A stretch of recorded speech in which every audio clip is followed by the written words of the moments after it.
Cybersearch s'est introduit au nouveau marché de la Bourse de Paris le 17 juillet. Laurent Le Guide, bonjour, vous êtes le PDG de Cybersearch. Alors, j'explique en deux mots ce que c'est Cybersearch.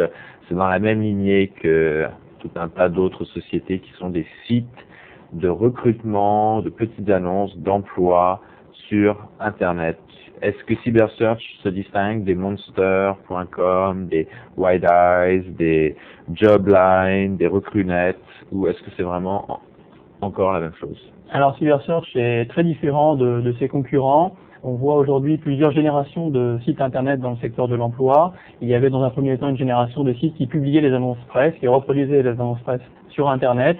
Et ça, c'était donc la première génération. Il y a eu ensuite une évolution, et on voit des grands sites comme ceux que vous venez de citer, qui eux ont des outils d'assistance au recrutement, des systèmes de push pour envoyer par email des offres d'emploi électroniques, tout un tas de services automatiques. Cybersearch aujourd'hui est une troisième génération de sites internet qui est liée à la fois à la puissance du média internet et aussi le savoir-faire des cabinets traditionnels de recrutement.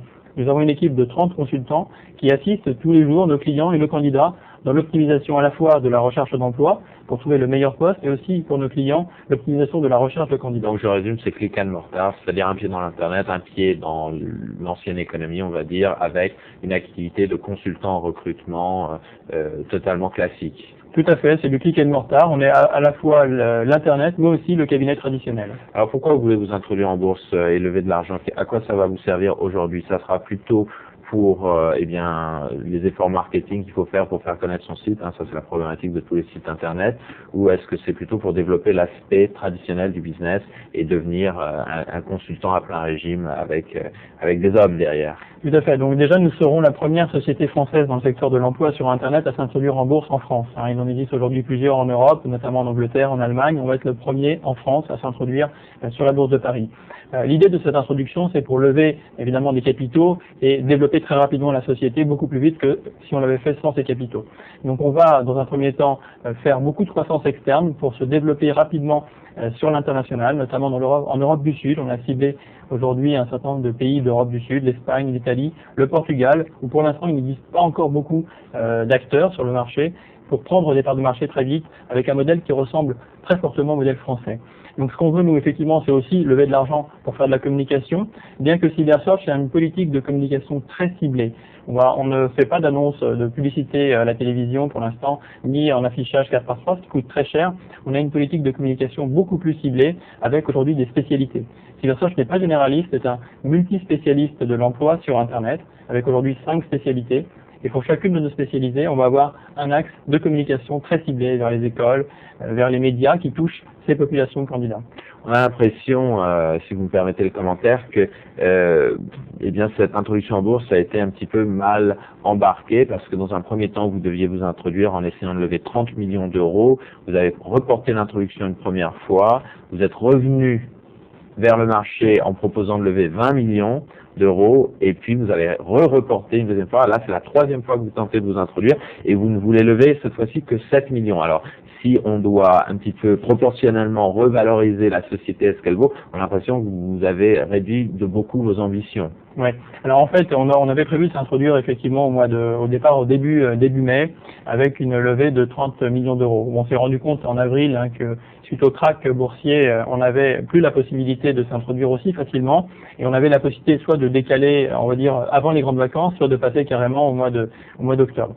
On a préféré poursuivre cette introduction, et la raison pour laquelle on a réduit le montant levé, c'est essentiellement parce que nos comparables, la valeur de la société finalement est basée sur ces comparables, c'est-à-dire les autres sociétés cotées dans le même secteur, dans le secteur de l'emploi, qui ont beaucoup baissé. Donc évidemment, nous on a suivi cette idée.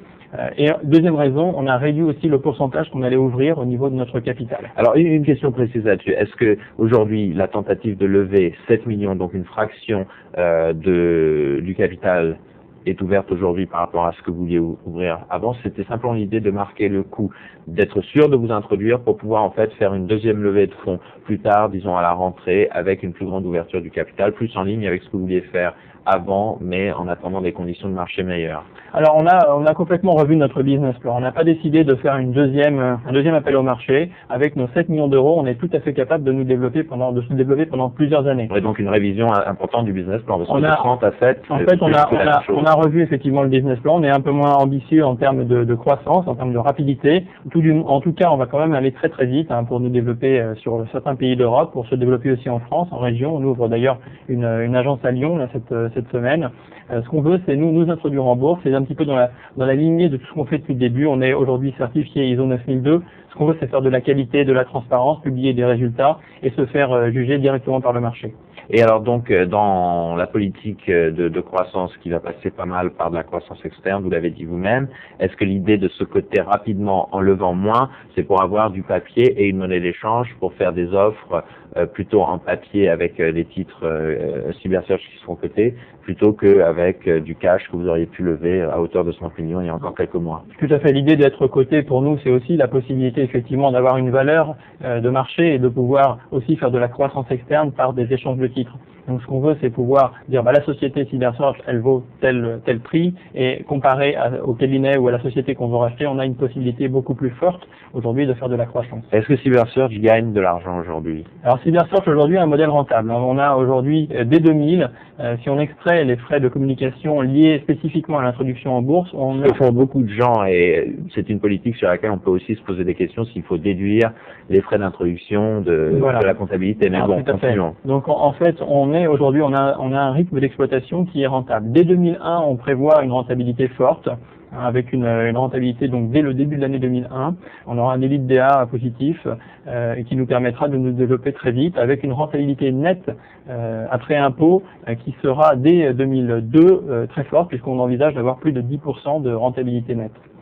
Et aujourd'hui, simplement un dernier commentaire, puisqu'on voit de chiffre en chiffre que le marché de l'emploi s'améliore en France. Vous êtes aux premières loges pour pouvoir en juger. Quel serait votre commentaire sur la situation de l'emploi? Est-ce que d'une situation d'extrême chômage en France, on va aller bientôt vers un marché de l'emploi très tendu? Alors en France, on voit effectivement dans tous les grands quotidiens, tous les jours des titres, l'emploi bat record sur record, enfin en tout cas la réduction du nombre de chômeurs. Donc ce qu'on veut, nous, c'est effectivement participer à cet effort, puisque aujourd'hui il faut donc aller très très vite, et on est nous très bien positionnés. On voit que le secteur de l'emploi est très porteur. Merci beaucoup Laurent Le Guide, PDG de CyberSearch, au nouveau marché prochainement. Merci à vous.